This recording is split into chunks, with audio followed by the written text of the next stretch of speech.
The shriek that pierced the morning air could have shattered windows. I looked up from watering my roses to see Karen Fitzgerald, our HOA president, rattling the padlock on my new gate like a caged animal. Her face was the exact same shade of red as my custom diamond pattern driveway, the very one she had tried to claim as common property just 3 weeks earlier.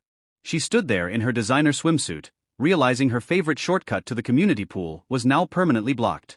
I turned back to my roses. Sometimes, justice comes in the form of a $20 padlock from the hardware store. I'm Jake Sullivan. I'm a 42-year-old veteran from the Army Corps of Engineers. When I moved into Meadowview Heights, I thought my days of territorial disputes were over. I'd paid an extra $12,000 for custom red diamond pavers, a tribute to my old unit insignia. Every inch of those diamonds sat firmly on my land. Karen didn't care. At 53, she treated this neighborhood like her personal kingdom. She measured grass with a ruler and photographed trash cans left out past noon. And she had decided my driveway was her next conquest. The trouble started 6 months in. I caught Karen on my driveway, photographing my pavers with a syrupy sweet smile. "Your driveway is under review, Mr. Sullivan," she told me. "The red diamonds violate uniformity standards. And we believe it encroaches on common land." I told her I had the permits. She waved a hand dismissively. Previous approvals can be overturned if the board deems them problematic. The next morning, an orange violation notice was taped to my door. $200. Then another for a safety hazard. By the end of the week, I had $1,000 in fines for a driveway that was there when I bought the house. But it wasn't just about the money. Karen started using my driveway as her personal shortcut to the pool. Every morning at 9:30, she'd strut across my red diamonds in her sarong, dragging her pool chair wheels over my pavers. She claimed she was inspecting the encroachment.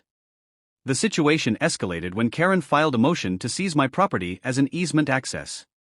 She wanted to rip up my $12,000 pavers and replace them with standard HOA concrete, at my expense. I hired Patricia Lawson, a property attorney who eats HOAs for breakfast. We dug into the county records. What we found was beautiful. Not only were the pavers on my land, but the original developer had designed the lot specifically to include that extra space. Even better? Patricia found Section 12.4 of the bylaws.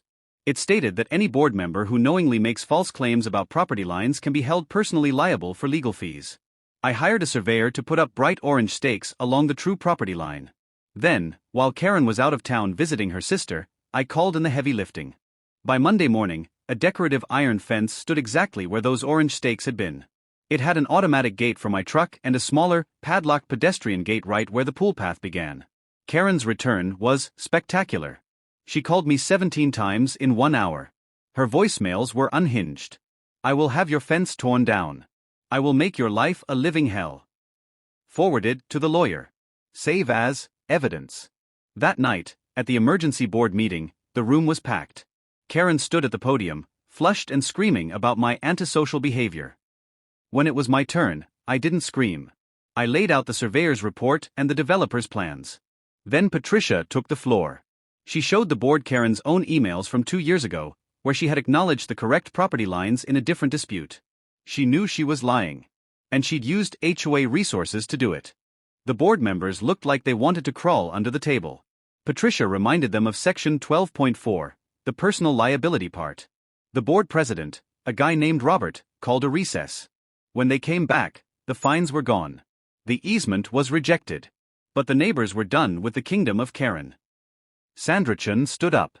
"I make a motion for a vote of no confidence in Karen Fitzgerald." The vote was 87 to 12. Karen sat there, mouth opening and closing like a fish out of water, as she was stripped of her power in front of the whole neighborhood. The aftermath was the best part. Karen now has to walk 3 blocks around the neighborhood to get to the pool. I adjusted my watering schedule, so I'm always there at 5:30 a.m. to give her a cheerful wave as she power walks past my fence. She tried to install her own pavers last month. The new board denied her application for violating uniformity standards. The irony was delicious. Karen ended up with $15,000 in personal legal fees and an $8,000 bill from the HOA for their costs. Her reaction was so loud the neighbors called for a wellness check. I added one final touch to my property. Right next to my gate, there's a small brass plaque. It reads, "Private property. Verified twice. Karen's reign is over. My red diamonds are safe." And every time I hear that padlock click, I'm reminded that some fences don't just keep people out, they keep the peace in.